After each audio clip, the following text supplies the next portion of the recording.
తెలంగాణ గ్రామీణ యువకుల టాలెంట్ను వెలికితీయడానికి హైదరాబాద్ క్రికెట్ అసోసియేషన్ టీజీ20 అనేటువంటి ఫ్రాంచైజీ లీగ్ని స్టార్ట్ చేసింది. సో ఎన్నో హర్డిల్స్ తర్వాత ఈ లీగ్ అనేటువంటిది ప్రారంభమైంది. సో మనతో పాటు టీజీ20 league governing council chairman Agamarao ఉన్నారు. సార్, ఎన్నో సవాళ్ళ తర్వాత ఈ టోర్నమెంట్ స్టార్ట్ చేశారు. సో ఎట్లా జరుగుతుంది అండ్ ఐపీఎల్ తరహాలో ఉంది అనేటువంటి చాలా కామెంట్స్ వస్తున్నాయి. ఆ కలరింగ్ కావచ్చు, అంత అట్రాక్షన్ బాగుంది. అండ్ ముఖ్యంగా ఈ మొత్తం లీగ్ నుంచి మీరు ఏం చెప్పదలుచుకున్నారు?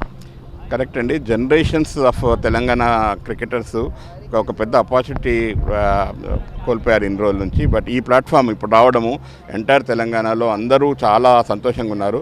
ఇది ఒక భవిష్యత్తులో తెలంగాణ క్రికెటర్స్కు ఒక పెద్ద పునాదిరాయిలాగా ఉండబోతుందని అనుకుంటున్నారు. మనం 8 టీమ్స్లో 4 ప్లేయర్స్ మినిమం ఉండాలి డిస్ట్రిక్ట్స్ అని పెట్టాం కాబట్టి ఒక చాలా ఉత్సాహంగా మీరు ఆల్ ప్లేయర్స్ 32 మంది ప్లేయర్స్ తర్వాత ఏదైతే డిస్ట్రిక్ట్స్ నుండి ఆడి హైదరాబాద్లో టీమ్స్ ఆడుతున్నారో అందరూ కూడా entire state is very happy that ఇటువంటి టోర్నమెంట్ వచ్చిందని. అంటే ఐపీఎల్లో చూస్తాం ఉప్పల్ స్టేడియం మొత్తం కిక్కిరిసిపోతుంది. స్టేడియం లోపలికి రావడానికి బయట కూడా వేలాది మంది ఎదురు చూస్తుంటారు. సో ఈ టీజీ20 లీగ్ ఎట్లా ఉంది అభిమానుల నుంచి రెస్పాన్స్? ఆల్మోస్ట్ సేమ్ ఉందండి. మీరు చూస్తే 15-20 వేల మంది వస్తున్నారు. అండ్ మీకు తెలుసు ఐపీఎల్ ఈజ్ డెఫినెట్లీ ఐపీఎల్ స్థాయిలో ఈ టోర్నమెంట్ ఉండదు మన స్టేట్ ప్రీమియర్ లీగ్. బట్ కంట్రీలో ఏ స్టేట్ ప్రీమియర్ లీగ్ లేనంత స్పందన దీనికి ఉంది. మనం ఫస్ట్ టైం పెడుతున్నాము. మనకు టైం కూడా షార్ట్ ఉండింది, రైనీ సీజన్ వస్తుందని చెప్పేసి మనం కొంచెం తొందరగా పెట్టాము. బట్ ఫ్రాంచైజీ ఓనర్స్ కానీ, ప్లేయర్స్ కానీ, ఎంటైర్ ఎస్సీ అడ్మినిస్ట్రేషన్ కానీ, గ్రౌండ్ స్టాఫ్ కానీ అందరూ డే అండ్ నైట్ కష్టపడ్డారు. మెయిన్గా ఇక్కడ ఆడేటువంటి క్రీడాకారులంతా కూడా ఇందులో ఆడితే ఇండియన్ టీమ్కి సెలెక్ట్ కావచ్చు, లేకపోతే రంజీస్కో, లేకపోతే ఐపీఎల్ స్కాటింగ్ వచ్చి ఇక్కడ సెలెక్ట్ చేస్తారు అనేటువంటిది ఉంటుంది. సో అట్లా ఏమన్నా సెలెక్షన్స్ ఏమైనా బ్యాక్గ్రౌండ్ నుంచి ఏమైనా జరుగుతుందా? మీరేం చెప్తారు? జరుగుతుందండి. ఫస్ట్ డేకి వెళ్ళి ఒక 4-5 స్కౌట్స్ వస్తున్నారు డిఫరెంట్ ఐపీఎల్ ఫ్రాంచైజీ ఓనర్స్ దగ్గరికి వెళ్ళి ఎవ్రీడే వచ్చి చూస్తున్నారు, వాచ్ చేస్తున్నారు, సెలెక్ట్ చేసుకుంటున్నారు. మనకు చెప్పరు, ఎందుకంటే దేర్ ఆల్ దేర్ ఇన్ఫర్మేషన్ కాబట్టి. వాళ్ళు ఇప్పుడు ఈ టోర్నమెంట్ కాగానే మీరు చూస్తారు అట్లీస్ట్ ఒక 20-25 మంది ప్లేయర్స్ను వాళ్ళ నెట్స్కి పిలిపించుకుంటారు, చూసుకుంటారు. డెఫినెట్గా ఫ్రాంచైజీ ఆక్షన్ మన ప్లేయర్స్ ఆక్షన్ లిస్ట్లో మన తెలంగాణ నుంచి మన ఎస్సీఏ నుంచి ఒక 20 మంది ప్లేయర్స్ ఉంటారని ఆశిస్తున్నాను ఈసారి. అండ్ ఈ ఫ్రాంచైజీ లీగ్ నుంచి ఫ్రాంచైజీస్ నుంచి విపరీతంగా పోటీ అనిపించింది. బిడ్డింగ్ రోజు కూడా ఒక్కో టీంకి కోట్లలో పెట్టి హెచ్సిఏకి డబ్బులు పెట్టి కొనుక్కున్నారు టీమ్స్ని. సో ఇంకా స్పాన్సర్షిప్ ద్వారా వచ్చేటువంటి డబ్బులను మెయిన్గా హైదరాబాద్ క్రికెట్ అసోసియేషన్ ఎట్లా ఉపయోగపరచనుంది ఈ డబ్బులను క్రికెట్ డెవలప్మెంట్కి జిల్లాలలో అండ్ హైదరాబాద్లో? మనకు ఫస్ట్ ఇయర్ కాబట్టి మనం ఏంటంటే దీంట్లో చాలా ఒక టీజీ20 అనే బ్రాండ్ క్రియేట్ చేయడానికి మనం చాలా కష్టపడ్డాము, చాలా వ్యయప్రసాలకు లోనయ్యాము. బట్ థ్యాంక్స్ టు ఫ్రాంచైజీ ఎవరైతే తీసుకున్నారో వాళ్ళు ఇచ్చిన డబ్బు మనకు సఫిషియెంట్గా సరిపోతుంది. వాళ్ళ డబ్బుతోటి మనము ఒక పెద్ద అసెట్ టీజీ20 అనే అసెట్ మనం ఎస్సీఏకు తర్వాత మన తెలంగాణ క్రికెట్ క్రియేట్ చేస్తున్నాము. భవిష్యత్తులో ఈ స్పాన్సర్స్ కానీ తర్వాత వీళ్ళ ఇన్వాల్వ్మెంట్ కానీ ఇంకా ఎక్కువ ఉంటుంది. ఇంకా ఫస్ట్ సీజనే ఇలా ఉందంటే మీరు చూడొచ్చు. నెక్స్ట్ రాబోయే సీజన్లో ఇప్పటికే ఐపీఎల్ వాతావరణం ఉంది, మనం ఐపీఎల్కి తగ్గట్టుగా ఉంటామని ఆలోచిస్తున్నాం. రైట్. ఎక్కడో ఆదిలాబాద్ నుంచి లేకపోతే ఖమ్మం నుంచి మారుమూల గ్రామాల నుంచి కూడా ప్లేయర్స్ ఉన్నారు, మేము చూసాం చాలామందిని. సో అక్కడ నుంచి వచ్చిన వాళ్ళకు ఇక్కడ హెచ్సిఏలో రంజీలలో ఆల్రెడీ ఆడిన వాళ్ళకు ప్లేయర్స్ మధ్య ఆత్మవిశ్వాసం ఎట్లా గమనించారు? స్టార్టింగ్ అంటే ఫస్ట్ 2-3 మ్యాచెస్లో కొంచెం వాళ్ళలో ఫియర్ ఉంటుంది కదా, మీరు ఎట్లా గమనించారు? నేను కూడా అనుకున్నాను అట్లా ఉంటుందేమో, కొంచెం వీళ్ళు ఎప్పుడు కూడా ఎక్స్పోజ్ కాలేదు కదా అటువంటి మన డ్రెస్సింగ్ రూమ్ వాతావరణం, అటువంటి కోచెస్, అటువంటి బీసీసీఐ ఫార్మాట్లో బీసీసీఐ రూల్స్లో ఫాలో అవ్వడం అనేది నేను కూడా అట్లా కొంచెం డౌట్స్ ఉన్నాయి. కానీ చాలా బాగా ఎంబ్రేజ్ చేశారండి. ఎందుకంటే కోచింగ్ స్టాఫ్ కూడా ఎక్స్పీరియన్స్డ్, వాళ్ళందరూ రకరకాల అండర్-16, అండర్-19, అండర్-23 బీసీసీఐ ఆడి మళ్ళీ తర్వాత కోచెస్ అయిన వాళ్ళు. సో వాళ్ళ హెల్ప్ తోటి మన సీనియర్ ప్లేయర్స్ హెల్ప్ తోటి సీనియర్స్ కూడా చాలా బాగా తీసుకున్నారు. అండ్ నేను ఇప్పుడే అడిగాను కొంతమందిని, అందరు ప్లేయర్స్ గత 35 రోజులుగా ఫ్రాంచైజీ ఓనర్స్ తోటి ఎక్స్పీరియన్స్ అవుతున్నారు. వాళ్ళకి ఒక డ్రీమ్ కమ్ ట్రూ లాగా ఉంది.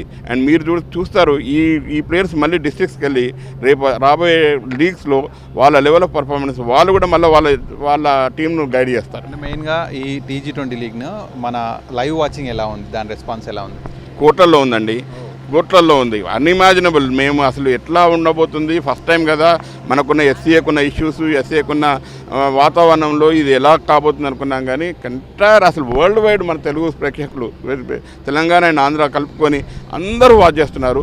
టీజీ20 అనేది నౌ ఎంటైర్ వరల్డ్లో ఒక నేమ్ అందరికీ తెలిసిపోయింది, అందరూ కూడా దీన్ని ఫాలో చేస్తున్నారు. సో ఫస్ట్ సీజన్కి విజయ్ దేవరకొండని బ్రాండ్ అంబాసిడర్గా పెట్టారు. చాలామంది స్టార్స్ను కూడా పిలుస్తున్నారు, ఎంకరేజ్ చేస్తున్నారు. So coming 3 years, next 3 years ఎట్లా మీరు ఎక్స్పెక్ట్ చేస్తున్నారు, దీన్ని ఎట్లా చేయబోతున్నారు? ఇంకా ఇంకా ఫ్యూచర్లో మన ప్లేయర్సే స్టార్స్ అండి. ఇప్పుడు మనం బిగినింగ్ కాబట్టి మనం చాలా ఒక రకంగా బ్రాండ్ క్రియేట్ చేయాలి, ఒక రకంగా పబ్లిక్లో పోవాలి. ఇది TG20కి ఆడితే మన ప్లేయర్స్ అందరికీ ఒక భవిష్యత్తు ఉంటుంది అని తెలవడానికి మనం చాలా ప్రమోషనల్ ప్రోగ్రామ్స్ తీసుకున్నాము. ఇంకా ఇదే మీరు చూసారు, తిలక్ వర్మ నాకు, అమన్ వర్మ నాకు, these are the promotional things then many other things. చాలా వరకు వీళ్ళే మన క్రికెటర్స్ తీసుకెళ్తారు. అదే TG20 గవర్నింగ్ కౌన్సిల్ చైర్మన్గా ఫైనల్గా ఒకటి చెప్పండి, మీరు ఏమన్నా ప్రామిస్ చేస్తున్నారా ఇక్కడ ఉండేటువంటి ప్లేయర్స్ IPLకి ఇండియన్ టీమ్ సెలెక్ట్ చేస్తారు అనేటువంటి ఒక గ్యారంటీగా మీరు ఏమన్నా చెప్తారా? అంటే గ్యారంటీ అంటే మీరు గ్యారంటీ ఇస్తారని కాదు, ఇక్కడ కనిపిస్తున్నటువంటి టాలెంట్ని బట్టి మీరు ఏం చెప్తారు స్ట్రాంగ్గా? తెలంగాణలో చాలా మంచి క్రికెటర్స్ ఉన్నారండి, చాలా భవిష్యత్తున్న క్రికెటర్స్ ఉన్నారు. సమూహ ప్లాట్ఫామ్ దొరకలేదు ఇన్ని రోజులు, ఇప్పుడు ఇది దొరికింది కదా, కంట్రీ వైడ్ వాచ్ చేస్తున్నారు. నాకు 100% షూర్ విదిన్ నెక్స్ట్ 3-4 ఇయర్స్లో ఒక 10 మంది IPLలో ఉంటారు. ఇందులో నుంచి వచ్చేవాళ్ళు 2-3 నేషనల్కి ఆడతారని చెప్పి 100% కాన్ఫిడెన్స్ ఉంది, ఆడతారు కూడా. స్టార్టింగ్లో TG20 మీద చాలా అనేక హార్డిల్స్ వచ్చినాయి, అప్పుడు కొంచెం టెన్షన్గా అనిపించింది, అట్లా అప్పుడు ఏమనిపించింది, ఇప్పుడు ఎలా ఉంది? చిన్న చిన్న టెన్షన్స్ ఉంటాయి, మీకు తెలుసు. చాలా ఈర్ష్యపడే వాళ్ళు ఉంటారు, చాలా జలసి ఉండే వాళ్ళు ఉంటారు, ఇది కావద్దనే వాళ్ళు ఉంటారు. బట్ మా డిటర్మినేషన్, మా గోల్ అంతా ఇది తీసుకురావాలి, ఇది అవసరము క్రికెటర్స్కు, తెలంగాణ క్రికెటర్స్కి అవసరం అనే ఒకటే గోల్తో వెళ్ళాము. And thank God even rain God కూడా కరుణించాడు మాకు. మీరు చూస్తున్నారు ఎంత బాగా జరుగుతున్నాయి మ్యాచెస్. ఎంటైర్ TG20 చాలా స్మూత్గా, సీమ్లెస్గా జరుగుతుంది. And I hope by Sunday you will see some big things happening by finals వరకు. మొత్తం స్టేడియం నిండిపోతుంది అండ్ పెద్ద పర్ఫార్మెన్సెస్ ఉంటాయి, నేషనల్ వైడ్ అటెన్షన్ ఉంటుంది.